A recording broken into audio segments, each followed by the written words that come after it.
अस्सलाम वालेकुम चालन भाईजान ठीक हो तो पर तबियत से ठीक है तो सारे पे यूट्यूब मोहम्मद जलील व्लॉगर जहाँ पहले कौन दबा के सुनाते थे मजेदार व्लॉग आज ये खुशखबरी है और तो दिखे ने खुशखबरी चाहे आज माशाल्लाह असा के एक बच्चा ते ये तार अपनी गांव का है पिया माशाल्लाह ये नहीं बच्चा ही वे देखो ते मजीद में तो दिखे नहीं हां ते एडे दे पे माशाल्लाह खूबसूरती माशाल्लाह बच्चा देखो चेक करो कितना दा उसे तुम कमेंट सब जरूर दसो ते हुन किवें है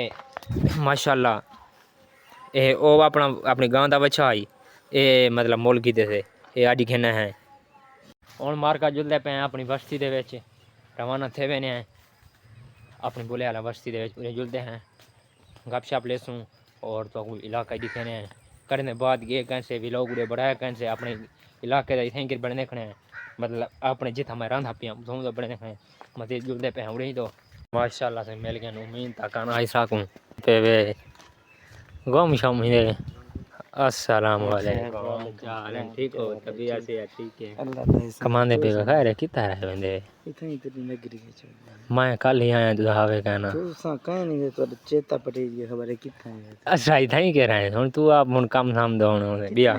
फिट तबीयत से ठीक है आजकल